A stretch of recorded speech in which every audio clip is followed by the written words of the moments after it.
Straight ലൈനിലേക്ക് വീണ്ടും സ്വാഗതം.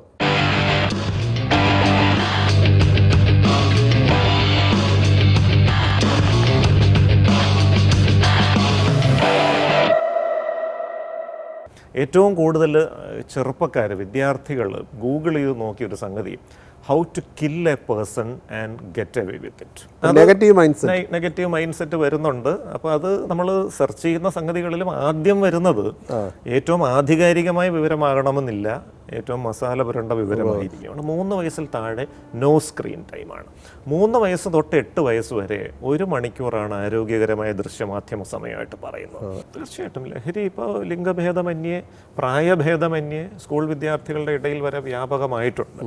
കാരണം ഇവിടെ ഇപ്പം മദ്യം ആണെങ്കിലും സിഗരറ്റ് ആണെങ്കിലും അത് ഉപയോഗിച്ചാൽ പെട്ടെന്ന് തിരിച്ചറിയപ്പെടും. കേരളത്തിലെ പ്രമുഖ മാനസികാരോഗ്യ വിദഗ്ധനും തിരുവനന്തപുരം മെഡിക്കൽ കോളേജിലെ സൈക്കാട്രി വിഭാഗം പ്രൊഫസറുമായ ഡോക്ടർ അരുൺ ബി നായരാണ് നമ്മുടെ ഇന്നത്തെ അതിഥി. നമസ്കാരം ഡോക്ടർ അരുൺ ബി നായർ. നമസ്കാരം. ഇപ്പം നമ്മൾ ചർച്ച ചെയ്യുന്ന വേളയിൽ കേരളത്തിൽ നിന്ന് കേൾക്കുന്ന കഥകൾ നരബലി, കുട്ടികളെ പീഡിപ്പിക്കൽ, വീട്ടിൽ രണ്ടാനച്ഛൻ മകളെ ഗർഭിണിയാക്കൽ, ഇത്തരം സംഭവങ്ങൾ ഓരോ ദിവസവും പത്രമാധ്യമങ്ങളിൽ സ്ഥലം കവരുന്നുണ്ട്.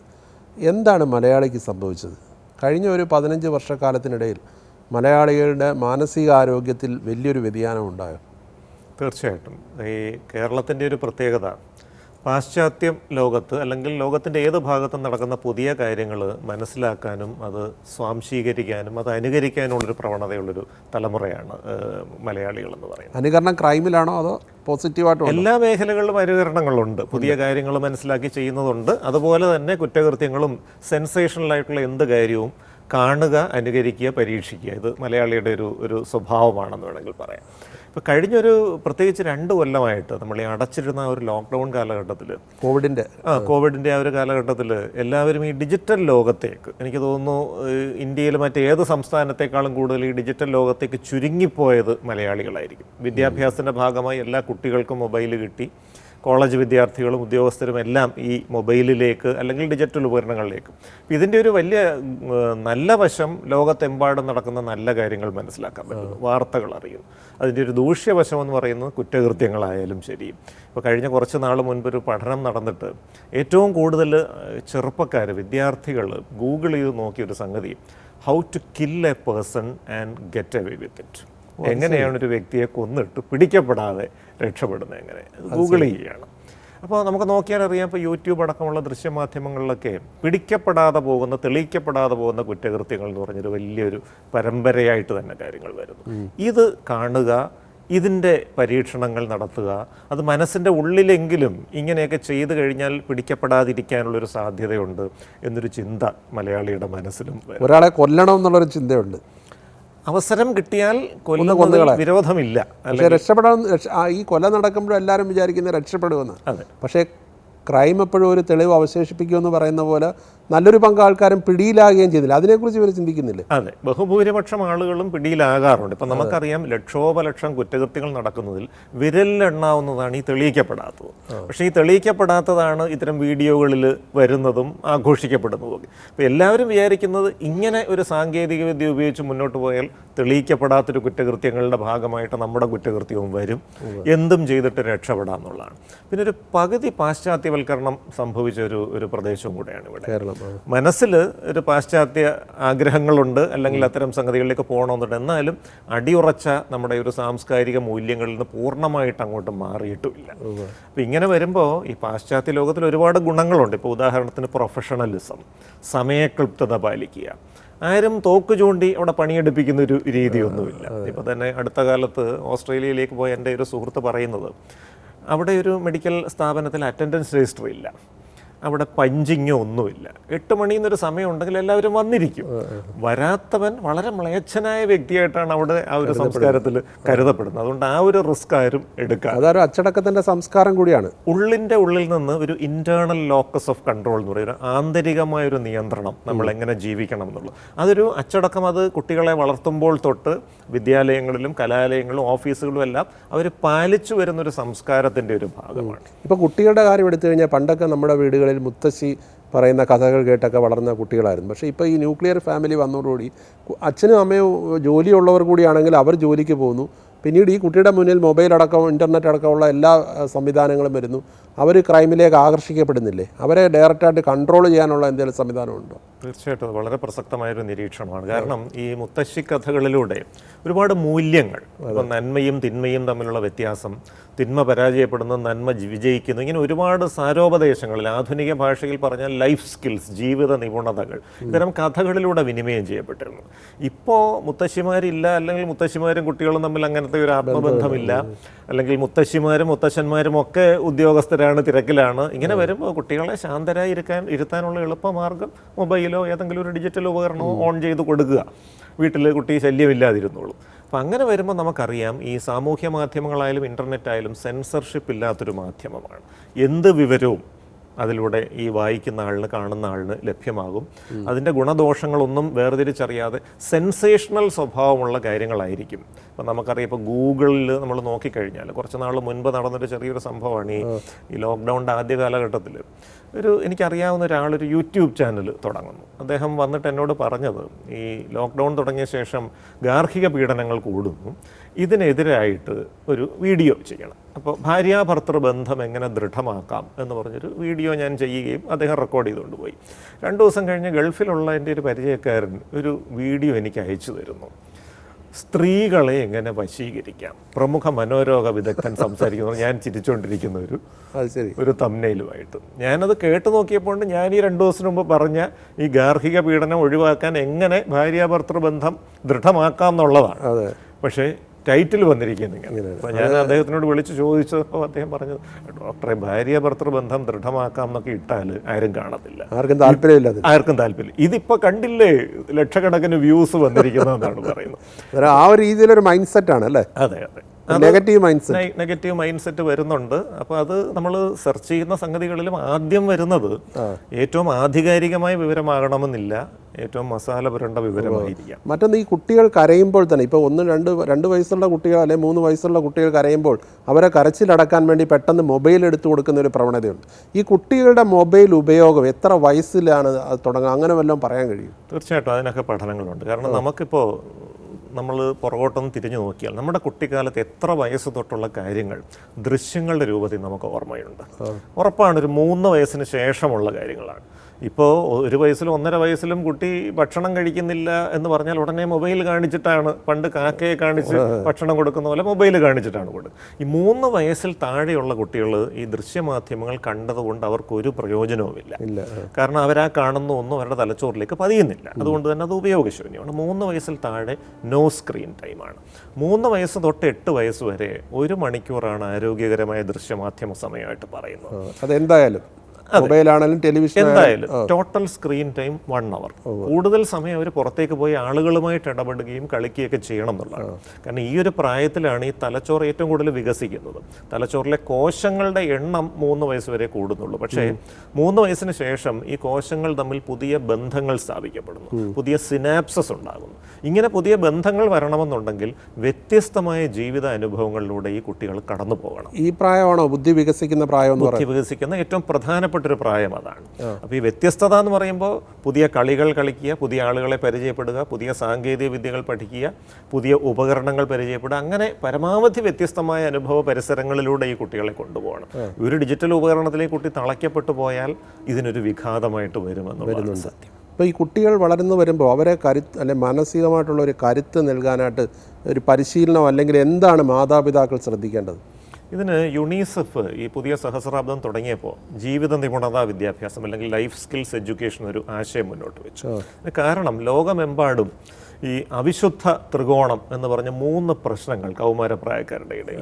1 ലഹരിയുടെ അമിത ഉപയോഗം, 2 അനിയന്ത്രിതവും അപകടകരവുമായ ലൈംഗിക പരീക്ഷണങ്ങൾ, 3 അക്രമം. 1 അവനവന് നേരെയുള്ള അക്രമം, അല്ലെ മറ്റുള്ളവരുടെ നേരെയുള്ള അക്രമം. കൗമാരപ്രായത്തിലാണ് ഇത് ഏറ്റവും ലോകമെമ്പാടും കൂടി വരുന്നതായിട്ട്. ഇതിനൊരു പ്രതിരോധം എന്നുള്ള നിലയ്ക്കാണ് ഈ ജീവിത നിപുണതാ വിദ്യാഭ്യാസം മുന്നോട്ട് വെച്ചത്. ഇവിടെ ഉദ്ദേശിക്കുന്നത് ഈ പാർട്ടിസിപ്പേറ്ററി പങ്കാളിത്ത സ്വഭാവമുള്ള പ്രവർത്തനങ്ങളിലൂടെ ചില പാഠങ്ങൾ ഈ കുട്ടികളെ പഠിപ്പിക്കുക എന്നുള്ളതാണ്.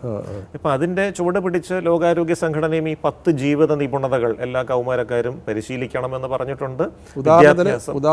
ഉദാഹരണം പറഞ്ഞാൽ ഇപ്പം നമ്മൾ തന്നെ തയ്യാറാക്കിയിട്ടുള്ള ഒരു മോഡ്യൂളുണ്ട് ഇതിന് വേണ്ടിയിട്ട്. 5ാം ക്ലാസ്സിലെ കുട്ടികൾക്ക് കൊടുക്കുന്ന ഒരു ആക്ടിവിറ്റി, വീട്ടിനടുത്തുള്ള സ്ഥിരമായി പുകവലിക്കുന്ന ഒരാളെ കണ്ടെത്തി ഈ പുകവലിയുടെ ദൂഷ്യഫലങ്ങളൊക്കെ അദ്ദേഹത്തോട് സംസാരിച്ച് അതിൽ നിന്ന് അദ്ദേഹത്തെ ഒന്ന് മോചിപ്പിക്കണം, ഇങ്ങനൊരു ടാസ്ക് കൊടുക്കുക. ഇത് കൊടുത്തതുകൊണ്ട് ഈ കേരളത്തിലുള്ള കുട്ടികളെല്ലാം കൂടെ ഇറങ്ങി പുകവലി അങ്ങ് ഇല്ലാതാവുമെന്ന് നമ്മൾ കരുതുന്നില്ല. നമ്മൾ ഉദ്ദേശിക്കുന്ന ഇതാണ്, ഇങ്ങനെ ഒരു അങ്കിളിനെ കണ്ട് പറയുന്നു കുട്ടി പുകവലി അവസാനിപ്പിക്കണം, അദ്ദേഹം സമ്മതിക്കുന്നു. പിറ്റേന്ന് എന്ത് സംഭവിക്കും? അദ്ദേഹം വലിക്കുന്നു വീണ്ടും. കുട്ടിയെ കാണുമ്പോൾ ഒന്ന് പതുങ്ങിയെന്നിരിക്കും. 3ാമത്തെ ദിവസം ആകുമ്പോഴത്തേക്കോ കുട്ടിയുടെ മുൻപിൽ വെച്ച് പരസ്യമായി വലിക്കും. ചോദ്യം ചെയ്താലും നീ ആരാടാ ചോദിക്കാൻ. അപ്പോൾ കുട്ടിയുടെ മനസ്സിലൊരു വ്യക്തമായ ഐഡിയ കയറുകയാണ്, ഈ സാധനം തുടങ്ങിയാൽ ഇതിൽ നിന്ന് രക്ഷപ്പെടാൻ വളരെ പ്രയാസം. ബോധവൽക്കരിക്കും. അനുഭവത്തിലൂടെ നമ്മൾ എത്ര പ്രസംഗം നടത്തുന്നതിനേക്കാളും നല്ലതാണ് ഈ അനുഭവാത്മക പഠനം, എക്സ്പീരിയൻഷ്യൽ ലേണിംഗ്. ഇത് 10 വയസ്സിലകത്ത് കയറിയാൽ അവൻ ഈ സാധനം പരീക്ഷിക്കാനുള്ള ഒരു സാധ്യത വളരെ കുറയുന്നു. പരമാവധി അത് വൈകിപ്പിക്കാനെങ്കിലും സാധ്യതയുണ്ട്. ഇപ്പം വീട്ടിലിപ്പം പലയിടത്തും ഒരു കുട്ടി അല്ലെങ്കിൽ പരമാവധി 2 കുട്ടി കൂടുതലൊക്കെ ഉള്ള വളരെ കുറവാണ്. ഒരു കുട്ടിയുള്ള വീടാണെങ്കിൽ ഈ മാതാപിതാക്കൾ ഈ കുട്ടിക്ക് വേണ്ടി സമയം ചെലവഴിക്കുന്നതിൽ അതിൽ വലിയ വീഴ്ച വരുന്നില്ലേ? തീർച്ചയായിട്ടും ഉണ്ട്. കാരണം നമ്മളിപ്പോൾ താങ്കൾ സൂചിപ്പിച്ച പോലെ എല്ലാവരും അവരവരുടെ കയ്യിൽ ഒരു ഉപകരണവും അതൊരു ദ്വീപായിട്ട് അവർ ചുരുങ്ങി പോകുന്നൊരവസ്ഥയാണ്. ഒരു മണിക്കൂറെങ്കിലും ക്വാളിറ്റി ടൈം അത് കുട്ടികളും മാതാപിതാക്കളും ഒരുമിച്ച് ചെലവഴിക്കേണ്ടത്. അതിന് 2-3 ഗുണങ്ങളുണ്ട്. ഒന്ന്, കുട്ടിയുടെ ആശയവിനിമയ ശേഷി മെച്ചപ്പെടാൻ ഇത് സഹായിക്കും. ഈ 1 മണിക്കൂർ കുട്ടിയെ ഉപദേശിക്കാനുള്ള സമയമല്ല, കുട്ടിക്ക് പറയാനുള്ളത് കേൾക്കേണ്ട സമയമാണ്. അപ്പോൾ അവൻ്റേതായ വികലമായ ഭാഷയിൽ പറയുമെങ്കിൽ പോലും അത് നമ്മൾ കേട്ടിരുന്നു കഴിഞ്ഞാൽ അവനൊരു കോൺഫിഡൻസ് വരികയാണ്. ഏത് സ്ഥലത്ത് പോയും ഏത് സദസ്സിൽ പോയും ഏത് അഭിമുഖത്തെ നേരിട്ടും വ്യക്തമായിട്ട് സംസാരിക്കാനുള്ള ഒരു കഴിവ് അവന് വരികയാണ്. 2, ആ കുട്ടിയുടെ ജീവിതത്തിൽ നടക്കുന്ന ഓരോ ചെറിയ സംഭവം ആദ്യമേ രക്ഷിതാവ് അറിയുകയാണ്. എന്തെങ്കിലും തരത്തിലുള്ളൊരു ചൂഷണത്തിൻ്റെ സൂചനയുണ്ടെങ്കിൽ ആദ്യമേ അറിയാം, തുടക്കത്തിലേ ഇടപെടാൻ പറ്റും, അവനെ ശാക്തീകരിക്കാൻ പറ്റും, എങ്ങനെ ഇതിനെ പ്രതിരോധിക്കണമെന്ന്. പലപ്പോഴും പറയാറുണ്ട്, ഈ കൗമാരപ്രായക്കാരുടെയൊക്കെ ജീവിതത്തിൽ നടക്കുന്ന വലിയ പ്രതിസന്ധികൾ ഏറ്റവും ഒടുവിൽ അറിയുന്നത് കുട്ടിയുടെ അച്ഛനാണ്. അമ്മ പിന്നെയും അറിഞ്ഞെന്നിരിക്കും. അമ്മ അത് അച്ഛൻ അറിയാതെ ഇരിക്കാൻ വേണ്ടി പരമാവധി അത് ഒളിച്ചു വെക്കും. അച്ഛനാണ് നാട്ടുകാരെല്ലാം അറിഞ്ഞു കഴിഞ്ഞ് ഏറ്റവും ഒടുവിൽ അറിയുന്നത്. അതാണ് ഒരു യാത്ര. ഇപ്പം അച്ഛനും അമ്മയും ശരിക്കും കുട്ടിയോട്, അല്ലെ അച്ഛനും അമ്മയും തമ്മിലുള്ള ഒരു ഭിന്നത അല്ലെങ്കിൽ അവർ തമ്മിലുള്ള ഒരു വഴക്ക്, അതും കുട്ടികളെ ബാധിക്കില്ലേ? തീർച്ചയായിട്ടും. കാരണം ഈ 12 വയസ്സ് തൊട്ടാണ് നമ്മൾ ഗുണദോഷ യുക്തി വിചാരം, ക്രിട്ടിക്കൽ തിങ്കിങ് എന്ന് പറയും. ഒരു ലളിതമായ ഉദാഹരണം പറഞ്ഞാൽ, കള്ളം പറഞ്ഞാൽ കണ്ണുപൊട്ടും, നമ്മളെല്ലാം കേട്ടിട്ടുള്ളൊരു കാര്യമാണ്. കുറേ നാളത് വിശ്വസിച്ച് നടന്നു. എത്ര വയസ്സിലായിരുന്നു ഈ വാചകം ഒരു കള്ളമായിരുന്നു നമുക്ക് ബോധ്യപ്പെട്ടത്? ഒരു പക്ഷേ ഒരു 11-12 വയസ്സിലായിരിക്കും. ഇപ്പം അച്ഛൻ പറഞ്ഞു കാണും, വീട്ടിൽ ആരെങ്കിലും വരികയാണെങ്കിൽ ഞാൻ ഇല്ലെന്ന് പറഞ്ഞേക്കണം. നമ്മളത് പോയി പറഞ്ഞു കഴിഞ്ഞ് നോക്കുമ്പോൾ നമ്മുടെ കണ്ണും പൊട്ടിയിട്ടില്ല, അച്ഛൻ്റെ കണ്ണും പൊട്ടിയിട്ടില്ല. അപ്പോൾ ഇത് നമ്മുടെ മുൻപിൽ വരുന്നൊരു വിവരം, അതിന് നല്ലതും ചീത്തയുമായ വശങ്ങളുണ്ടാകാം, ശരിയും തെറ്റുമായ വശങ്ങളുണ്ടാകാം. ഇത് വിവേചിച്ചറിയാനുള്ളൊരു കഴിവ് ഒരു 12 വയസ്സിലാണ് തുടങ്ങുന്നത്. അപ്പോൾ ഈ 12 വയസ്സിന് മുൻപ്, പ്രത്യേകിച്ച് 3-നും 12-നും ഇടയ്ക്ക് നടക്കുന്ന സംഭവങ്ങൾ പരമാവധി ഈ കുട്ടികൾ അവർ നിരീക്ഷിക്കും, അവരത് സ്വാംശീകരിക്കും, അവരത് അനുകരിക്കും, അതുപോലെ ആയിത്തീരാനായിട്ട് അവർ ശ്രമിക്കുകയും ചെയ്യും. അപ്പോൾ ഈ ഘട്ടത്തിൽ കുട്ടികളുടെ മുൻപിൽ വെച്ച് അച്ഛനും അമ്മയും ശാരീരികമായ ഗുസ്തികളിൽ ഏർപ്പെടുക, ചീത്ത വിളിക്കുക, സാധനങ്ങൾ നശിപ്പിക്കുക, അങ്ങനെ അനിയന്ത്രിതമായിട്ടുള്ള അക്രമ പ്രവർത്തനങ്ങളിൽ ഏർപ്പെടുന്നത് കഴിയുന്നതും ഒഴിവാക്കണം. നിങ്ങൾക്ക് വഴക്കിടണമെങ്കിൽ കുട്ടികളില്ലാത്ത സമയത്ത് വഴക്കിടുക. അതാ വേണ്ടത്. ഇപ്പോൾ കുട്ടികളെ ഉപദേശിച്ച് നേർവഴിക്ക് നയിക്കണമെന്നൊരു വാദമുണ്ട്, എന്നാൽ കുട്ടികളെ അവരുടെ വഴിക്ക് വിട്ടേരെ എന്നും പറയുന്നുണ്ട്. ഇതിലേതാണ് ശരി? 2 കാര്യങ്ങൾക്കും കുറച്ച് പ്രസക്തിയുണ്ട്. ഒന്ന്, റോൾ മോഡലിംഗ് എന്ന് പറഞ്ഞൊരു സംഗതിയുണ്ട്. അതായത് കുട്ടിയുടെ മുൻപിൽ ഒരു മാതൃക കാണിച്ചു കൊടുക്കുക. കുട്ടിയുടെ അടുത്ത് നീ ചീത്ത വിളിക്കരുതെന്ന് പറഞ്ഞിട്ട് ഈ അച്ഛനും അമ്മയും മുഴുവൻ സമയം ചീത്ത വിളിയാണെങ്കിൽ ഈ ഉപദേശം കൊണ്ട് ഒരു പ്രയോജനവുമില്ല. നമ്മൾ എന്താണോ ഉപദേശിക്കുന്നത് അത് പ്രാവർത്തികമാക്കാനായിട്ട് അച്ഛനും അമ്മയ്ക്കും പറ്റിയാൽ അത് ഈ ഉപദേശിക്കുന്നതിനേക്കാൾ 100 മടങ്ങ് നല്ലതായിരിക്കും. പക്ഷേ ഒരു നിശ്ചിത കാലം കഴിയുമ്പോൾ കുറച്ച് സ്വാതന്ത്ര്യം കൊടുക്കണം. അപ്പോൾ അതോറിറ്റേറ്റീവ് പേരൻറ്റിങ് അല്ലെങ്കിൽ ആധികാരിക രക്ഷാകർതൃത്വം, വരച്ച വരെ നിർത്താൻ നോക്കരുത്, കുറച്ച് സ്വാതന്ത്ര്യം കൊടുക്കണം.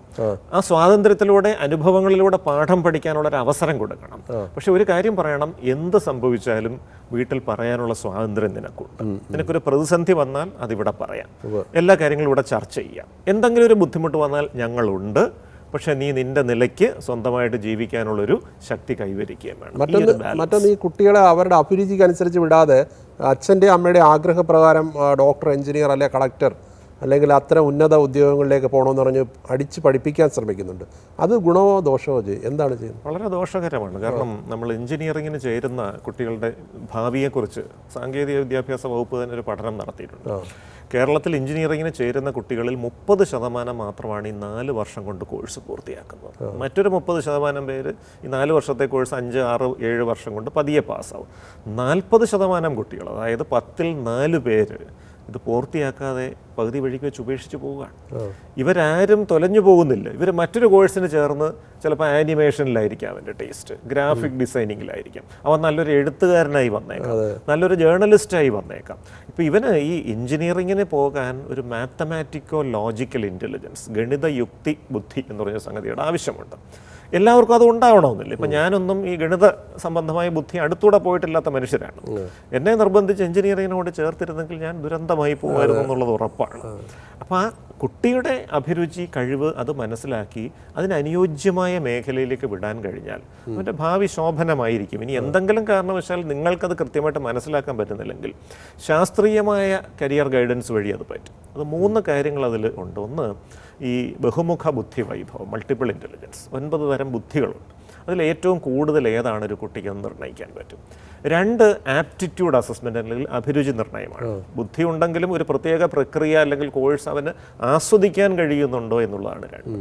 3ാമത്തേത് വ്യക്തിത്വ പരിശോധനയാണ്, പേഴ്സണാലിറ്റി അസസ്മെൻറ്റ്. അന്തർമുഖനായ ഒരു വ്യക്തിയെ കൊണ്ട് ബിസിനസ് മാനേജ്മെൻറ്റ് കോഴ്സ് പഠിപ്പിച്ചിട്ട് ഒരു ടീം ലീഡറായിട്ട് അവനെ കൊണ്ട് ഇരുത്തി കഴിഞ്ഞാൽ അവൻ കഷ്ടപ്പെടും. അപ്പോൾ ഈ 3 വശങ്ങളും കൃത്യമായിട്ട് അസസ് ചെയ്താൽ ഏതാണ് കുട്ടിക്ക് അനുയോജ്യമായ മേഖല എന്ന് കണ്ടെത്താം. അങ്ങനെ അവരെ ഗൈഡ് ചെയ്ത് വിട്ടാൽ തീർച്ചയായിട്ടും അവരുടെ ഭാവി നല്ല രീതിയിൽ പോകും. ഇപ്പോൾ കേരളത്തിലെ ഏറ്റവും ഞെട്ടിച്ച സംഭവം എന്ന് പറഞ്ഞാൽ അടുത്തിടെ ഉണ്ടായ ഇലന്തൂരിലെ നരബലിയാണ്. അത് അന്ധവിശ്വാസത്തിൻ്റെ ഭാഗമായിട്ടുണ്ടായ ആഭിചാരമാണോ അതോ പണത്തോടുള്ള മലയാളികളുടെ ആർത്തിയിൽ നിന്നുണ്ടാകുന്നതാണോ? 2 കാര്യങ്ങളും അതിനകത്തുണ്ടെന്നാണ് ഈ കേട്ടതിൽ നമുക്ക് മനസ്സിലാക്കാം. കാരണം സാമ്പത്തികമായും മറ്റുമൊക്കെ നല്ല നിലയിലുള്ള ചില വ്യക്തികൾ ഇതിൽ പോയി തലവെച്ച് കൊടുത്തിരിക്കുന്നതായിട്ട് കാണും. ഇപ്പോൾ ഈ മരണത്തെക്കുറിച്ചും മരണാനന്തര ജീവിതത്തെക്കുറിച്ചും ഒക്കെ വലിയ ആശങ്കകൾ ഇപ്പോഴും ആളുകൾക്കുണ്ട്. അത് പ്രായം കൂടുമ്പോൾ അത് കൂടി വരും. പൊതുവെ കളിയാക്കി പറയാറുണ്ട്, അടുത്ത സ്ഥലത്ത് നല്ലൊരു ബർത്ത് കിട്ടാൻ വേണ്ടി മലയാളി എന്ത് വിക്രിയയും കാണിക്കും എന്ന് കളിയാക്കി പറയും. അതിലൊരു വ്യക്തമായൊരു ഉത്തരമില്ലാത്തൊരു ചോദ്യം തന്നെയാണ്. ഇതാണ് കൃത്യമായിട്ട് തൽപര കക്ഷികൾ ചൂഷണം ചെയ്യുന്നത്. ഇന്ന ക്രിയകൾ ചെയ്താൽ, ഇന്ന കർമ്മങ്ങൾ ചെയ്താൽ സ്വർഗം ലഭിക്കും. അപ്പോൾ അങ്ങനെ വരുമ്പോഴത്തേക്ക് ഈ സാമൂഹികമായിട്ട് നല്ല ബന്ധമുള്ളൊരു വ്യക്തിയാണെങ്കിൽ ഇത് ഇങ്ങനൊരു വിവരം കിട്ടിയാൽ നമ്മൾ അങ്ങോട്ടും ഇങ്ങോട്ടും ചർച്ച ചെയ്യും. അപ്പോൾ ഒരുപക്ഷെ സാർ ഇങ്ങോട്ട് പറഞ്ഞു തരും ഇതെന്തൊരു അസംബന്ധമാണ് എന്ന് എന്നോട് പറഞ്ഞു തരുമ്പോൾ എനിക്കൊരു ബോധമുണ്ടാവും ഇത് മണ്ടത്തരമാണ്.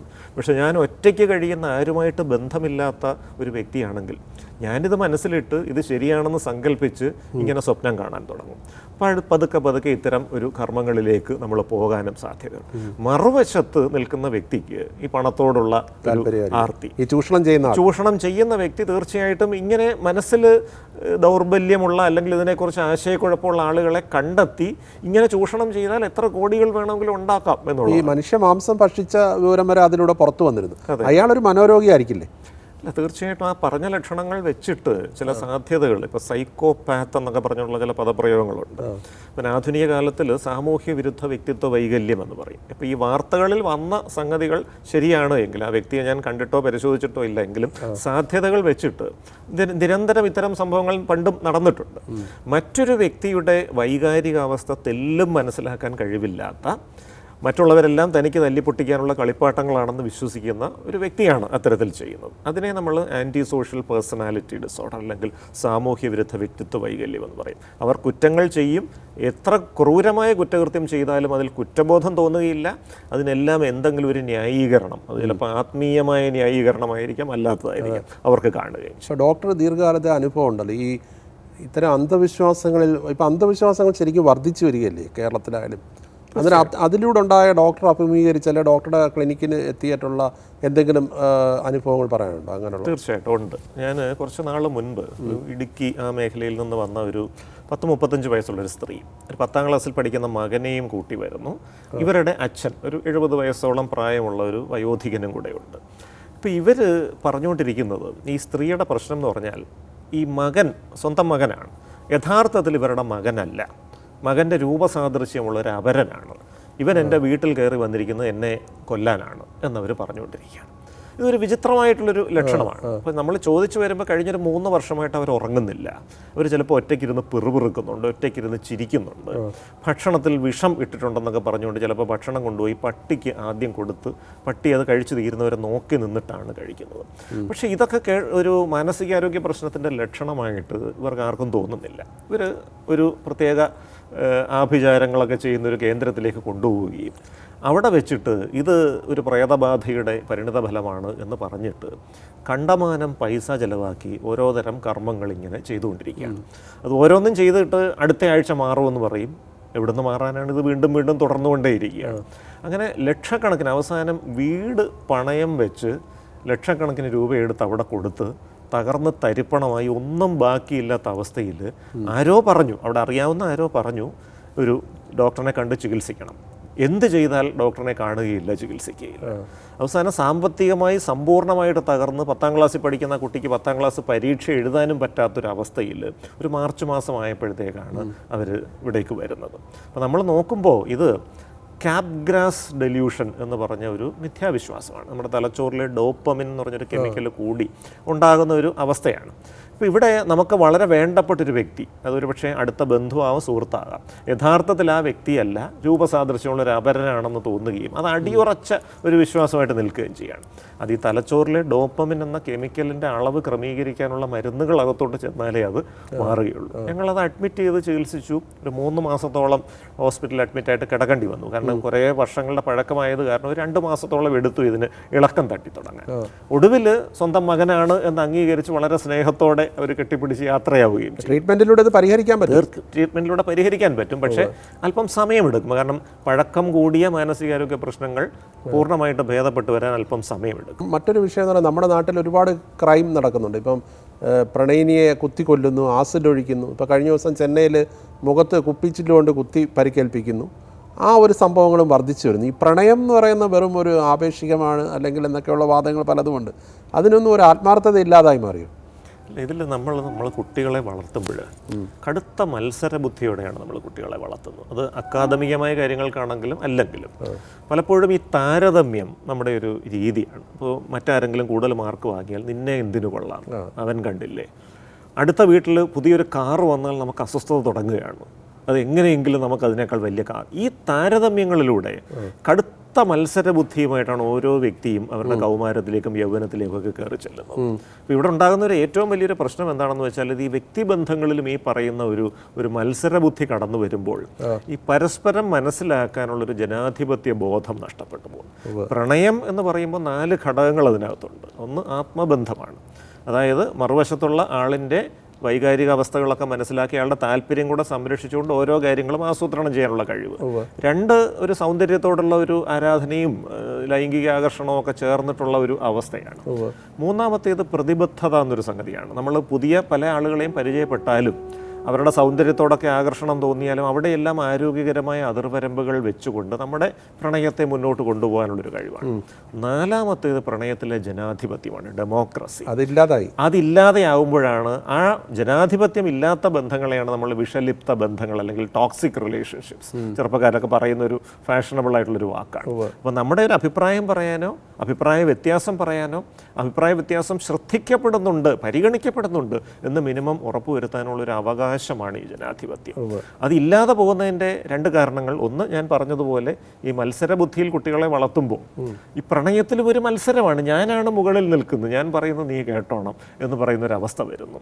പഴയൊരു ഊഷ്മളത പ്രണയത്തിൽ ഇല്ലാതായോ എന്ന് വേണമെങ്കിൽ പറയാം. അതോ അന്ന് ഇത്തരം സംഭവങ്ങൾ വെളിയിൽ വരാതിരുന്നതുകൊണ്ടായിരിക്കാം. അന്നും ഇങ്ങനെ സംഭവങ്ങൾ ഉണ്ടായിട്ടുണ്ട്. ഇപ്പം ആസിഡ് ഒഴിക്കുന്ന സംഭവമൊക്കെ ഇപ്പോൾ നേരത്തെ ഉണ്ടായിട്ടുണ്ട്. 2016 വികലാംഗ ക്ഷേമ നിയമത്തിൽ ഈ ആസിഡ് അറ്റാക്ക് വിക്ടിംസ് എന്ന് പറഞ്ഞൊരു ഡിസബിലിറ്റി കാറ്റഗറി ആയിട്ട് വെച്ചിട്ടുണ്ട്. അതിൻ്റെ അർത്ഥം എത്രയോ ആളുകൾ ഇതിന് വിധേയരായിട്ടുണ്ടാകണം. മറ്റൊരു കാര്യം എന്ന് പറയുമ്പോൾ ഇപ്പോൾ കേരളത്തിൽ തന്നെ ഒറ്റപ്പെട്ടതെന്ന് നമ്മൾ കരുതിയിരുന്ന, അതായത് പെൺകുട്ടികൾ തിരിച്ച് ആൾക്കാരെ ഇപ്പോൾ കാമുകനെ കൊല്ലുന്നു, അല്ലെങ്കിൽ ഇപ്പം തന്നെ നമ്മുടെ ഷാരോൺ വധക്കേസ് എന്ന് പറഞ്ഞാൽ അടുത്തിടെ ഉണ്ടായൊരു സംഭവം. പെൺകുട്ടികൾ അവനെ കഷായത്തിൽ വിഷം കൊടുക്കുന്നു, അല്ലെങ്കിൽ ജ്യൂസിൽ വിഷം കൊടുക്കുന്നു, ഇങ്ങനെ കൊല്ലുന്നു. ഇതിന് കാരണം പെൺകുട്ടികളുടെ ഒരു ധൈര്യം വളർന്നെന്നാണോ, എന്താണ് അതിൽ നിന്ന് മനസ്സിലാക്കേണ്ടത്? അല്ല, ഇതിലിപ്പം ഈ ശാക്തീകരണം, സ്ത്രീ ശാക്തീകരണം എന്നുള്ളൊരു വാക്കിനെ നമ്മൾ പരിഹാസ രൂപത്തിൽ കാണേണ്ടതില്ല. പൊതുവേ ഇപ്പം എല്ലാവർക്കും ഈ ഇൻ്റർനെറ്റിലൂടെയും മറ്റുമുള്ള സകല സ്രോതസ്സുകളും ലഭ്യമാണ്. അപ്പം അതിന് ആൺകുട്ടികളായാലും പെൺകുട്ടികളായാലും ഇതൊക്കെ കണ്ട് നമ്മൾ തുടക്കത്തിൽ ഈ സംഭാഷണത്തിന് തുടക്കത്തിൽ പറഞ്ഞ പോലെ തെളിയിക്കപ്പെടാത്ത കുറ്റകൃത്യങ്ങളും ഇങ്ങനെയുള്ള കാര്യങ്ങൾ ആക്സസിബിളാണ്. അപ്പോൾ അതിലൊരു ചെറിയൊരു പ്രശ്നം വരുന്നത്, ഇങ്ങനൊരു കുറ്റകൃത്യം സാമൂഹ്യ മാധ്യമങ്ങളിലായാലും മുഖ്യധാരാ മാധ്യമങ്ങളിലായാലും റിപ്പോർട്ട് ചെയ്യുമ്പോൾ അതെങ്ങനെ വേണം എന്നുള്ളതും അതിനകത്തെ ഒരു പ്രശ്നമാണ്. ഇപ്പോൾ ആത്മഹത്യകൾ റിപ്പോർട്ട് ചെയ്യുമ്പോൾ കുറച്ച് ഗൈഡ് ലൈൻസ് ഇപ്പോൾ പ്രസ് കൗൺസിലിൻ്റേതായിട്ടുണ്ട്. അതേപോലെ ഇപ്പോൾ ഒരു കുറ്റകൃത്യം നടക്കുമ്പോൾ അതിൻ്റെ ഗ്രാഫിക് ഡീറ്റെയിൽസ് ഏതെങ്കിലും സ്രോതസ്സിലൂടെ, ഇപ്പോൾ മുഖ്യധാരാ മാധ്യമങ്ങൾ തന്നെ വേണമെന്നില്ല, സാമൂഹ്യ മാധ്യമങ്ങളിലൂടെ ചില വ്യക്തികൾ അങ്ങനെ പറയാം, ഇന്ന രീതിയിൽ ഇന്ന ആ സാങ്കേതിക വിദ്യ ഉപയോഗിച്ച് ഇന്ന തരത്തിലാണ് ആ കുറ്റകൃത്യം നടത്തിയെന്ന് പറയുമ്പോൾ കേട്ടുകൊണ്ടിരിക്കുന്ന ഒരാളുടെ മനസ്സിൽ ഒരു പുതിയ ചിന്ത വരികയാണ്, കൊള്ളാമല്ലോ ഈ ഐഡിയ. അപ്പോൾ അത് കൂടുതൽ ഗവേഷണം നടത്താൻ. അപ്പോൾ ഈ ആധുനിക ലോകത്തിൽ വിവര സാങ്കേതിക വിദ്യയുടെ കാലത്ത് നമുക്കത് ഒഴിവാക്കാൻ പറ്റുന്നൊരു കാര്യമല്ല. പക്ഷെ ഇങ്ങനൊരു സാധ്യത ഉള്ളതുകൊണ്ട് വളരെ ജാഗ്രതയോടെ ഇത്തരം കാര്യങ്ങളെക്കുറിച്ച് വീടുകളിൽ ചർച്ച ചെയ്യണം. ഇപ്പോൾ ഒരു കുറ്റകൃത്യം ചെയ്ത് പിടിക്കപ്പെടാതിരിക്കുക എന്നുള്ളത് വളരെ വളരെ റെയറായിട്ടുള്ള, അസാധ്യമായിട്ടുള്ളൊരു സംഗതിയാണ്. അത് പിടിക്കപ്പെടാൻ തന്നെ സാധ്യതയുണ്ട്. പിടിക്കപ്പെട്ട് കഴിഞ്ഞാൽ ജീവിതത്തിന് എന്ത് സംഭവിക്കും? ഇത്തരത്തിലുള്ള ആശയങ്ങൾ കുട്ടികൾ വളർന്നു വരുമ്പോൾ തന്നെ ചർച്ച ചെയ്യപ്പെടേണ്ടതായിട്ടുണ്ട് എന്നുള്ളതാണ്. അതിൻ്റെ ഒരു അഭാവമുണ്ട്. അതിൻ്റെ അഭാവം തീർച്ചയായും. ആണിനാണോ പെണ്ണിനാണോ മനക്കരുത്ത് കൂടുതൽ?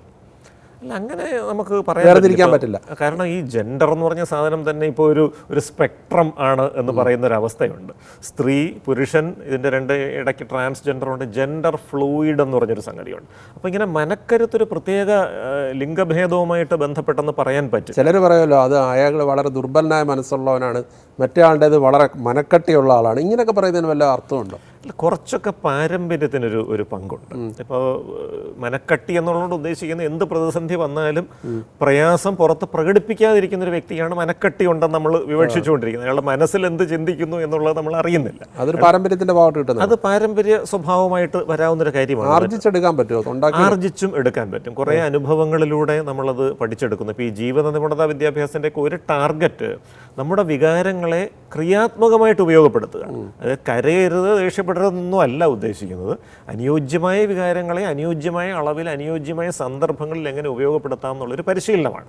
ഇമോഷണൽ ഇൻ്റലിജൻസ് അല്ലെങ്കിൽ വൈകാരിക ബുദ്ധി എന്നൊക്കെ പറയും. അത് പരിശീലനങ്ങൾ വഴിയും ജീവിതാനുഭവങ്ങൾ വഴിയും ആരോഗ്യകരമായ സൗഹൃദങ്ങൾ വഴിയും ഒരു പരിധി വരെ നമുക്കത് ആർജിച്ചെടുക്കാൻ തീർച്ചയായിട്ടും സാധിക്കും. മറ്റൊരു വിഷയം എന്ന് പറഞ്ഞാൽ നമ്മുടെ സ്കൂളുകളിലും മറ്റും വർദ്ധിച്ചു വരുന്ന ലഹരി ഉപയോഗം. ഇപ്പോൾ കേരള സർക്കാർ അതിനെതിരെ വലിയൊരു ക്യാമ്പയിൻ തന്നെ തുടങ്ങി വെച്ചിട്ടുണ്ട്. ഇപ്പോൾ ഡോക്ടർ മുന്നിൽ തന്നെ പല ലഹരിക്ക് അടിമയായിട്ടുള്ള കുട്ടികൾ വരാറില്ലേ? തീർച്ചയായിട്ടും ഒരുപാട്. അവരെ ഏത് രീതിയിലാണ് മാറ്റിയെടുക്കാൻ പറ്റുന്നത്? അത്തരം ചില അനുഭവങ്ങൾ പറയാൻ പറ്റുമോ? തീർച്ചയായിട്ടും പറയാൻ പറ്റും. ഇപ്പോൾ കുറച്ച് നാൾ മുൻപ് ഒരു കോളേജ് വിദ്യാർത്ഥി, ഇദ്ദേഹത്തിനെ കുട്ടിക്കാലത്ത് ഞാൻ കണ്ടിട്ടുണ്ട്. അദ്ദേഹം കുറച്ച് ശ്രദ്ധക്കുറവും അമിത വികൃതിയും ഒക്കെയുള്ള, പഠിക്കാനൊക്കെ ബുദ്ധിമുട്ടുള്ളൊരു അറ്റൻഷൻ ഡെഫിസിറ്റ് ഹൈപ്പർ ആക്ടിവിറ്റി എന്നൊരു അവസ്ഥയായിരുന്നു.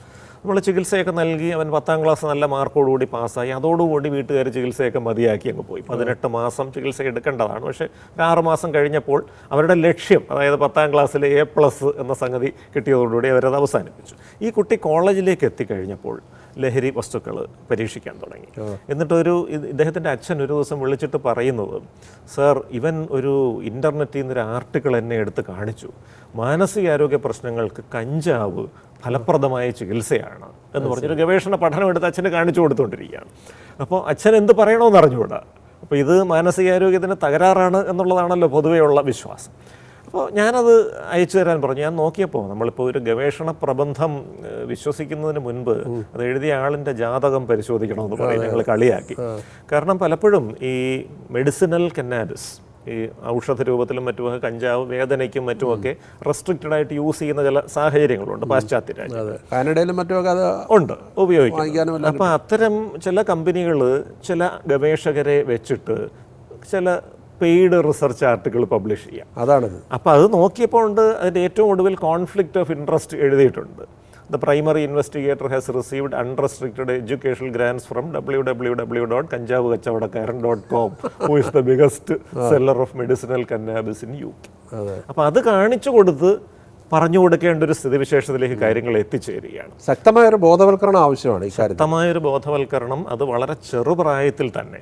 ഈ കുട്ടികൾ കോളേജിൽ കയറിയതിനു ശേഷം ഇതിനെക്കുറിച്ച് ബോധവൽക്കരണം തുടങ്ങിയിട്ട് കാര്യമില്ല. തലസ്ഥാന നഗരത്തിലെ ചില സ്കൂളുകളിൽ തന്നെ പെൺകുട്ടികൾക്ക് പോലും ഇത് ലഭ്യമാവുന്ന ഒരു സാഹചര്യം ഉണ്ടാവുന്നുണ്ട്. അത്രയും അപകടകരമായ രീതിയിലേക്കാണ് കാര്യങ്ങൾ പോകുന്നത് അല്ലേ? തീർച്ചയായിട്ടും ലഹരി ഇപ്പോൾ ലിംഗഭേദമന്യേ പ്രായഭേദമന്യേ സ്കൂൾ വിദ്യാർത്ഥികളുടെ ഇടയിൽ വരെ വ്യാപകമായിട്ടുണ്ട്.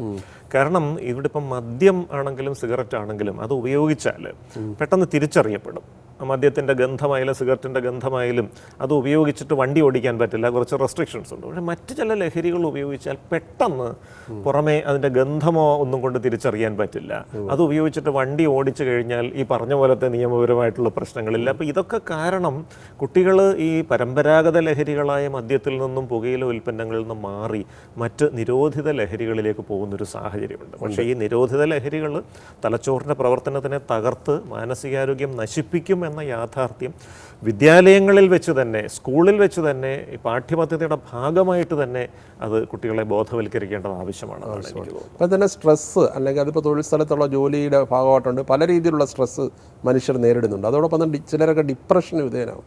ഇതിനെയൊക്കെ എങ്ങനെ മറികടക്കാൻ പറ്റും? അല്ലെങ്കിൽ മാനസിക ഉല്ലാസത്തിന് ആവശ്യം വേണ്ട കാര്യങ്ങൾ എന്താണ്?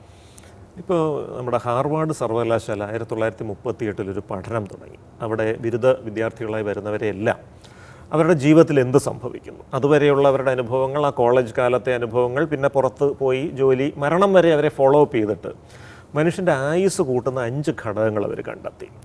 4 നമുക്കെല്ലാം അറിയാവുന്ന കാര്യങ്ങൾ തന്നെയാണ്. ചിട്ടയായ ഭക്ഷണം, കൃത്യമായ വ്യായാമം, പുകയില ഉൽപ്പന്നങ്ങൾ വർജിക്കുക, മദ്യത്തിൽ നിന്ന് അകന്നു നിൽക്കുക. 5ാമത്തെ കാര്യമാണ് പക്ഷേ ഏറ്റവും കൂടുതൽ ആയുസ് കൂട്ടുന്ന ഘടകമായിട്ട് ഈ ഹാർവാർഡ് പഠനം വെളിപ്പെടുത്തിയത്. കുട്ടിക്കാലത്തും കൗമാരപ്രായത്തിലും ഒരു വ്യക്തി വികസിപ്പിക്കുന്ന വ്യക്തിബന്ധങ്ങളുടെ ഗുണനിലവാരമാണ് ഈ ഏറ്റവും കൂടുതൽ ആയുസ് കൂടുന്നത്. അത് നമ്മൾ ആലോചിച്ച് നോക്കിയാൽ ശരിയായിരിക്കും. കാരണം കുട്ടിക്കാലത്ത് മാതാപിതാക്കളുമായിട്ട് നല്ല ഊഷ്മള ബന്ധമുള്ളൊരു കുട്ടിയെ കൂടുതൽ നന്നായിട്ട് അവർ പരിചരിക്കും. എന്തെങ്കിലും അസുഖം വന്നാൽ അയാൾക്ക് ചികിത്സ കിട്ടും. കൗമാരത്തിൽ ആരോഗ്യകരമായ ബന്ധങ്ങളാണ് ഉള്ളതെങ്കിൽ ഈ ലഹരിയിലേക്കും മറ്റുമൊന്നും അവൻ പോയി ചാടിക്കൊടുക്കാൻ സാധ്യത കുറവാണ്. അപ്പോൾ ഈ സോഷ്യൽ കണക്റ്റഡ്നെസ്, അത് ഈ വിർച്വലായിട്ടുള്ള കണക്റ്റഡ്നെസ് അല്ല ഞാൻ ഉദ്ദേശിക്കുന്നത്. അതായത് ഈ ഡിജിറ്റൽ ലോകത്തിലുള്ള നേരിട്ടുള്ള ഊഷ്മളമായ ബന്ധങ്ങളാണ്, ആരോഗ്യകരമായ സൗഹൃദങ്ങളാണ് ഒരുപക്ഷെ ഈ സ്ട്രെസ് കുറയ്ക്കാനുള്ള 1ാമത്തെ ഏറ്റവും നല്ല സംഗതി. 2, വ്യത്യസ്ത അനുഭവങ്ങളിലൂടെ കടന്നുപോയും അനുഭവങ്ങളിൽ നിന്ന് പാഠം പഠിക്കുകയും ചെയ്യുക എന്നുള്ളതാണ്. 3, ചിട്ടയായൊരു ജീവിതശൈലി. ഉറക്കം എന്ന് പറഞ്ഞ സംഗതിക്ക് വലിയ പ്രാധാന്യമുണ്ട്. പല കുട്ടികളും രാത്രി വളരെ വൈകി ഉറങ്ങുന്ന ഒരു രീതിയാണ്. രാവിലെ ആവശ്യത്തിന് ഉറക്കം ഇല്ലാതെയാണ് അവർ കോളേജിലേക്കും സ്കൂളിലേക്കും. ഒരു ചുരുങ്ങിയതൊരു 7 മണിക്കൂറെങ്കിലും ഉറക്കം ഉറപ്പുവരുത്താം. അത് ഏത് പ്രായമുള്ള കുട്ടികളും കോളേജ് പഠിക്കുന്നവരായാലും ഒരു 7 മണിക്കൂറെങ്കിലും ഉറങ്ങേണ്ടത് അത്യാവശ്യമാണ്. നല്ല ഹോബികൾ, അത് നമുക്ക് അഭിരുചിക്കനുസരിച്ചിട്ടുള്ള വിനോദമാർഗ്ഗങ്ങൾ, സമയം ഒറ്റയ്ക്കിരുന്ന് ഒന്നും ചെയ്യാനില്ലാത്തൊരു സാഹചര്യം വരാതിരിക്കാൻ പരമാവധി നോക്കുക എന്നുള്ളതാണ്. അപ്പോൾ വായനയാകാം, നൃത്തമാകാം, മറ്റെന്തെങ്കിലും കലാരൂപമാകാം, സന്നദ്ധ പ്രവർത്തനങ്ങളാകാം, എന്തുമാകാം, എൻഗേജ്ഡ് ആകണം. അത് ഇഷ്ടമുള്ള കാര്യങ്ങളിൽ തന്നെ എൻഗേജ്ഡ് ആകണം എന്നുള്ളതാണ്. അപ്പോൾ ഇത്രയും കാര്യങ്ങളൊക്കെ ചെയ്ത് മുന്നോട്ട് പോയി കഴിഞ്ഞാൽ വലിയ പ്രശ്നങ്ങളില്ലാതെ നമുക്ക് മുന്നോട്ട് പോകാം. മറ്റൊന്ന് സൗഹൃദങ്ങളെ കുറിച്ച് പറയുമ്പോൾ, ഇപ്പോൾ അടുത്തിടെ ഈ സോഷ്യൽ മീഡിയ ഒക്കെ വളരെ ശക്തമായപ്പോൾ പണ്ടുണ്ടായിരുന്ന, അല്ലെ പണ്ട് എവിടെയോ വെച്ച് വേർപിരിഞ്ഞു പോയ സൗഹൃദങ്ങൾ പലതും തിരിച്ചു വരുന്നുണ്ട്. പക്ഷേ നമ്മുടെ നാട്ടിൽ ഇപ്പോൾ വർദ്ധിച്ചു വരുന്ന ക്രൈമുകളുടെ 1% അല്ലെ ഒരു വിഭാഗം എന്ന് പറയാവുന്നത് അവിഹിത ബന്ധങ്ങളാണ്. അതെന്തുകൊണ്ടായിരിക്കും വർദ്ധിച്ചു വരുന്നത്? വളരെ പ്രസക്തമായിട്ടുള്ള ചോദ്യമാണ്. കാരണം ഈ പലപ്പോഴും ഈ കോളേജിൽ, കലാലയത്തിൽ പഠിച്ചിരുന്നപ്പോൾ ഉണ്ടായിരുന്ന പ്രണയങ്ങൾ, അത് വിജയകരമാകാതെ പോയ പ്രണയങ്ങൾ പലതും വീണ്ടും കത്തിജ്വലിക്കാൻ ഈ സാമൂഹ്യ മാധ്യമങ്ങൾ കാരണമാകുന്നുണ്ട്. ധാരാളം അത്തരം കേസുകൾ കാണുന്നുണ്ട്. 20 വർഷത്തിന് ശേഷമൊക്കെ കണ്ടുമുട്ടിയ ആളുകൾ, ഇപ്പോൾ കലാലയം വിട്ടതിൻ്റെ 25ാം വർഷത്തിൽ കണ്ടുമുട്ടിയ ആളുകൾ അതിനുശേഷം ഈ മധ്യവയസ്സിൽ ആരംഭിക്കുന്ന അവിഹിത ബന്ധങ്ങൾ, അങ്ങനെയൊക്കെ വരും. അത് വർദ്ധിച്ചു വരികയാണ്. അത് ഉണ്ട്, അത് തീർച്ചയായിട്ടും ഉണ്ട്. കാരണം നമുക്കറിയാം, പണ്ടൊക്കെ എന്ന് പറഞ്ഞാൽ ഒരു അവിഹിത ബന്ധം സ്ഥാപിക്കാനും നിലനിർത്താനുമുള്ള പ്രയാസം വളരെയധികം വരുന്നു. സാമൂഹ്യ നിരീക്ഷണം വളരെയധികം ഉണ്ടായിരുന്നു. അപ്പോൾ നിങ്ങൾ ആരെയെങ്കിലും കൊണ്ട് എവിടെയെങ്കിലും പോയി കഴിഞ്ഞാൽ ആരെങ്കിലും ചോദ്യം ചെയ്യും. ഇവിടെ ഇപ്പോൾ ആരെയും ശ്രദ്ധിക്കാത്തൊരു സാഹചര്യമാണ് നമ്മുടെ സമൂഹത്തിൽ പൊതുവേ ഉള്ളത്. മാത്രമല്ല, എന്ത് ബന്ധവും ഗോപ്യമാക്കി വെക്കാനായിട്ട് നമ്മുടെ ഈ ഡിജിറ്റൽ പ്രതലങ്ങൾ നമുക്ക് അവസരം ഒരുക്കും. അത് ആ അവസരം ഒരുപക്ഷെ അത് അപകടകരമായ രീതിയിൽ പിന്നീട് പുറത്തു വരുമ്പോൾ അതിൻ്റെ വെല്ലുവിളിയുണ്ട്. തീർച്ചയായിട്ടും വലിയ, കാരണം ഇതിപ്പോൾ ഡിജിറ്റൽ ലോകത്തിൽ ഞാൻ ഈ കുട്ടികളോടൊക്കെ പറയാറുണ്ട്, നിങ്ങൾ ഈ ഡിജിറ്റൽ ലോകത്തിൽ നിങ്ങൾ വിടുന്ന ഒരു സന്ദേശം അതിന് യാതൊരു സ്വകാര്യതയുമില്ല. Privacy is an illusion. നിങ്ങളുടെ സ്വകാര്യത എന്നുള്ളൊരു മിഥ്യയാണ്. ഈ ഡിജിറ്റൽ ലോകത്തിൽ എല്ലാം പബ്ലിക്കാണ്. അതുകൊണ്ട് തന്നെ എല്ലാവരും അറിഞ്ഞോട്ടെ എന്ന് ഉറപ്പുള്ള കാര്യങ്ങൾ മാത്രം ഈ ഡിജിറ്റൽ ലോകത്തിൽ വിനിമയം ചെയ്യുന്നതാണ് നല്ലത്, ആരോഗ്യകരം. പ്രണയത്തിൽ വിശ്വസിച്ച് അയച്ച സന്ദേശങ്ങൾ പിൽക്കാലത്ത് ആപത്തായി മാറുന്ന കാഴ്ചകളാണ്. മാറാം, അത് ബ്ലാക്ക് മെയിലിംഗ് ആയിട്ട് മാറാം, മറ്റാർക്കെങ്കിലും കൈമാറ്റം ചെയ്യപ്പെടാം, പിന്നെ പലതരത്തിലുള്ള ബുദ്ധിമുട്ടുകൾ അതിൽ സംഭവിക്കുന്നുണ്ട്. ഈ സൗഹൃദങ്ങളിലെ അല്ലെങ്കിൽ പ്രണയത്തിലടക്കമുള്ള വിശ്വാസ്യതയും ഏറെക്കുറെ നഷ്ടമായിട്ടുണ്ടോ? അങ്ങനെയും വേണേൽ പറഞ്ഞൂടെ? ഒരു പരിധി വരെ ഉണ്ട്. കാരണം ആർക്കും ആരെയും വിശ്വാസമില്ലാത്തൊരു അന്തരീക്ഷത്തിലേക്ക് പതുക്കെ ലോകം എത്തിച്ചേരുന്നുണ്ട്. കാരണം ഒരു കാര്യം, ഒരാൾ അയാളുടെ നേട്ടത്തിന് വേണ്ടി എന്തും ചെയ്യാം, എന്ത് സൗഹൃദത്തെയും ബലി കഴിക്കാം. വളരെ രഹസ്യമായി പറഞ്ഞൊരു ഇൻഫർമേഷൻ പോലും സ്വന്തം ഗുണത്തിന് വേണ്ടി അത് ദുരുപയോഗം ചെയ്യാം എന്നുള്ള ധാരാളം അനുഭവങ്ങൾ വരുന്നുണ്ട്. അപ്പോൾ ഈ നൈതികത അല്ലെങ്കിൽ എത്തിക്സ് എന്ന് പറഞ്ഞൊരു വാക്ക് ഉണ്ട്. അപ്പം അതിൻ്റെ ഒരു അടിസ്ഥാനം എന്ന് പറയുന്ന ഒരു മനുഷ്യ സ്നേഹമാണ്. പരസ്പരം ഇപ്പോൾ എന്നെപ്പോലെ തന്നെ ഞാൻ അങ്ങയെയും സ്നേഹിക്കുന്നു അല്ലെങ്കിൽ പരിഗണിക്കുന്നു, അങ്ങേക്കുണ്ടാകുന്നൊരു വേദന എൻ്റെ വേദനയായിട്ട് തന്നെ ഞാൻ എടുക്കുന്നൊരവസ്ഥ വരണം. അപ്പോൾ അങ്ങയുടെ സുഖം പൂർണ്ണമായിട്ട് എൻ്റെ സുഖമായിട്ട് ഞാൻ എടുക്കണമെന്നില്ല, അത് മനുഷ്യനെ കൊണ്ട് സാധ്യമായിരുന്നു വരും. പക്ഷേ അങ്ങേക്ക് വേദനിക്കുന്നത് എൻ്റെ വേദനയായിട്ട് എടുക്കാൻ പറ്റുന്ന അതൊരു ബേസിക് മിനിമം റിക്വയർമെൻ്റ് ആണ്. സ്നേഹം ആൾക്കാർക്കിടയിൽ കുറഞ്ഞു പോയോ? സ്നേഹം കുറഞ്ഞു വരുന്നുണ്ട് എന്നുള്ളതാണ്. പഴയതുപോലെയുള്ള ഒരു ഊഷ്മളമായ ഒരു സ്നേഹം ഇനി വെർച്വൽ ലോകത്തിലെ സ്നേഹത്തിൻ്റെ പുറകിൽ ഒരു ബെനിഫിറ്റ് കിട്ടുക എന്നൊരു സംഗതിയുണ്ട്. ഇപ്പോൾ ഈ കുട്ടികൾ പോലും അവർ സോഷ്യൽ മീഡിയ വഴി പലരുമായിട്ടും ചാറ്റ് ചെയ്യുമ്പോൾ മറുവശത്തുള്ള ഒരാളുടെ ഉദ്ദേശം അയാൾ സ്നേഹം പ്രകടിപ്പിക്കുന്നുണ്ടാവും, അയാൾക്ക് പക്ഷേ മറ്റ് നിക്ഷിപ്ത താല്പര്യങ്ങളുണ്ടാകാം. ആ നിക്ഷിപ്ത താല്പര്യം അദ്ദേഹം പ്രകടിപ്പിക്കുമ്പോൾ ഇവിടെ ഈ കുട്ടി മാനസികമായി തളർന്നു പോകുന്നൊരവസ്ഥയും പിന്നീട് അങ്ങോട്ട് ഈ പരസ്പര വിശ്വാസത്തിൽ അധിഷ്ഠിതമായ ഒരു സ്ഥായിയായ ബന്ധം സ്ഥാപിക്കാനും വളർത്തിക്കൊണ്ടുവരാനും കഴിയാത്തൊരു മാനസിക നിലയിലേക്ക് അവർ വരികയും ചെയ്യുന്നു. എനിക്ക് എന്ത് കിട്ടും എന്നുള്ളൊരു ചിന്തയെ വളർന്നു വരികയാണ് അല്ലേ? അത് തീർച്ചയായിട്ടും എല്ലാ ബന്ധങ്ങളിലും എല്ലാത്തരം മനുഷ്യ ഇടപെടലുകളിലും അത് വലിയ തോതിൽ വളർന്നു വരും. മറ്റൊന്ന് വ്യക്തിബന്ധങ്ങളിൽ നിന്ന് കിട്ടുന്ന അല്ലെ നല്ല ആരോഗ്യപരമായ സൗഹൃദങ്ങളിൽ നിന്ന് കിട്ടുന്ന ആശ്വാസം പോലെ അല്ലെ ഒരു മാനസിക ഉല്ലാസം പോലെ തന്നെ മറ്റൊന്ന് ആൾക്കാർ ആരാധനാലയങ്ങളിൽ ഇപ്പോൾ അമ്പലത്തിൽ പോകുന്നു, പള്ളിയിൽ പോകുന്നു, മോസ്കിലൊക്കെ പോകുന്നു, അന്നേരം അതിലൂടെ കിട്ടുന്ന ഒരു ശാന്തിയുണ്ട്. പക്ഷേ അത് മാറി ആ ശാന്തി വളരെ നല്ല ഒരു കാര്യമാണ്. മറിച്ച് അത് മാറി അന്ധവിശ്വാസങ്ങളിലേക്ക് വഴിമാറുന്ന ഒരു നിയന്ത്രണ രേഖ പലപ്പോഴും മറികടക്കുന്നുണ്ടെന്നും അല്ലേ? തീർച്ചയായിട്ടും. കാരണം നമ്മളിപ്പോൾ ഒരു ആരാധനാലയത്തിൽ പോയാൽ എന്തുകൊണ്ടത് പോകാൻ തോന്നുന്നു എന്ന് ചോദിച്ചാൽ രസകരമാണ് ഉത്തരം. എന്ത് കുറ്റകൃത്യം ചെയ്തിട്ട് ഈ ആരാധനാലയത്തിൽ ചെന്ന് പറഞ്ഞാലും ഈ ദൈവം ഇറങ്ങിപ്പോകണമെന്ന് പറയില്ല. അപ്പം നമ്മളായിട്ട് തന്നെ അംഗീകരിക്കുന്ന ഒരു ശക്തി, ഒരു സങ്കല്പം, അതിൻ്റെ പുറകിൽ പോയി നമ്മുടെ മനസ്സ് അതിൻ്റെ ഭാരങ്ങൾ ഇളക്കി വയ്ക്കുക എന്നുള്ളൊരു സങ്കല്പമാണ് അവിടെ ഉള്ളത്. പക്ഷെ അവിടെ ഈ പറയുന്ന ദൈവത്തിൻ്റെ മധ്യസ്ഥന്മാരായിട്ട് ചില ആളുകൾ പ്രത്യക്ഷപ്പെടുകയും അവർക്ക് ദൈവികമായ കഴിവുകളുണ്ടെന്ന് ക്ലെയിം ചെയ്യുകയും അവകാശവാദം ഉന്നയിക്കുകയും, ഞാൻ നേരത്തെ സൂചിപ്പിച്ച പോലെ ഇപ്പോൾ മരണാനന്തര ജീവിതം, ഭാവി, ഇതിനെക്കുറിച്ചൊക്കെ ഒരുപാട് ആശങ്കകളുണ്ട് മനുഷ്യ മനസ്സിൽ. അപ്പോൾ വിവാഹം കഴിഞ്ഞ് എങ്ങനെയായിരിക്കും വിവാഹ ജീവിതം പ്രവചിക്കാൻ പറ്റില്ലാത്ത ഒരു കാര്യമാണ്. അപ്പോൾ അവിടെയൊക്കെയാണ് ഈ കൃത്യമായിട്ടുള്ള ചൂഷണങ്ങളുടെ ഒരു അവസരം കടന്നു വരുന്നത്. ആ ഒരു മനസ്സിലുണ്ടാകുന്ന ഒരു ആശങ്കയെ ചൂഷണം ചെയ്തുകൊണ്ട് പോകുന്ന തരം സംഗതികൾ, അതിനോട് സഹകരിക്കാതെ ഇരിക്കുക എന്നുള്ളതാണ് നമുക്ക് ചെയ്യാവുന്ന ഒരു മിനിമം കാര്യം. അതുപോലെ ഈ മലയാളികൾ ഒരുപാട് മരുന്ന് കഴിക്കുന്ന ആൾക്കാർ, ഇപ്പോൾ എന്തെങ്കിലും ഒരു ചെറിയ തുമ്മൽ വന്നാൽ തന്നെ മെഡിക്കൽ സ്റ്റോറിൽ പോയി മരുന്ന് മേടിച്ച് കഴിക്കുന്നു, അല്ലെങ്കിൽ പല അസുഖങ്ങൾക്കും മരുന്ന് അധികമായി കഴിക്കുന്നു. അതൊക്കെ ഇത്തരം മാനസിക സംഘർഷത്തിലേക്കുമൊക്കെ മാറാറുണ്ടോ? മനസ്സിന് ആരോഗ്യത്തിനെ ബാധിക്കുന്ന രീതി അല്ല, ഈ മരുന്ന് അമിതമായി കഴിക്കുന്നത് തന്നെ ഒരു മാനസിക അനാരോഗ്യത്തിൻ്റെ ഒരു സൂചകമായിട്ടെടുക്കുക. കാരണം ഇൽനെസ് ആങ്സൈറ്റി ഡിസോർഡർ എന്ന് പറയും, രോഗം വരുമോ എന്നുള്ളൊരു ഭീതി.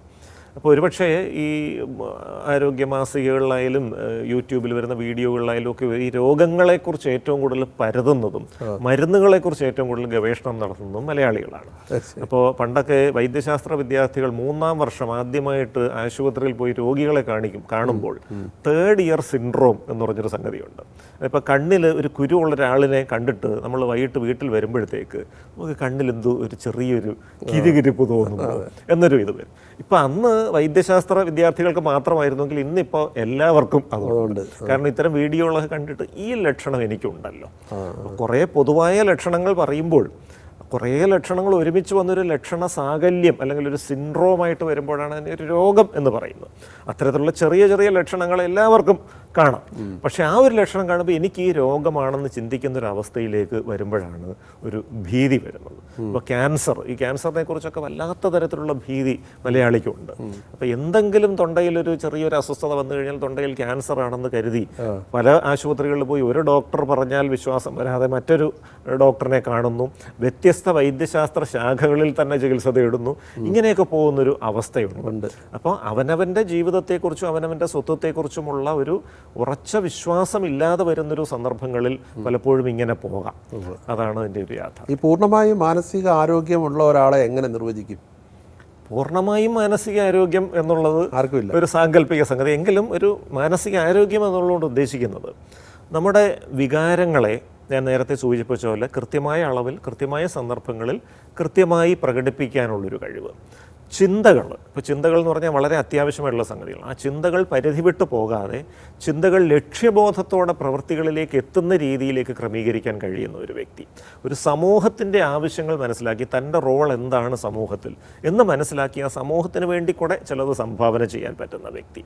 നാലാമത് ഏറ്റവും പ്രധാനമായിട്ട് അവനവൻ്റെ ജീവിതത്തിൽ എന്താണോ യാഥാർത്ഥ്യമായിട്ടുള്ളത് അതുമായി സമരസപ്പെട്ട് അതിൽ സമാധാനം കണ്ടെത്തി ഞാൻ തൃപ്തനാണ് എന്ന് കരുതാൻ പറ്റുന്നൊരു വ്യക്തിയാണ് ആരോഗ്യമുള്ളൊരു വ്യക്തി. ഓക്കെ, അപ്പോൾ ഇത്രയും നേരം സംസാരിച്ചതിൽ വളരെ സന്തോഷം. കാരണം ഈ ഒരു വിഷയം എത്ര സംസാരിച്ചാലും തീരുന്ന ഒരു വിഷയമല്ല. എല്ലാ ആശംസകളും. നമസ്കാരം.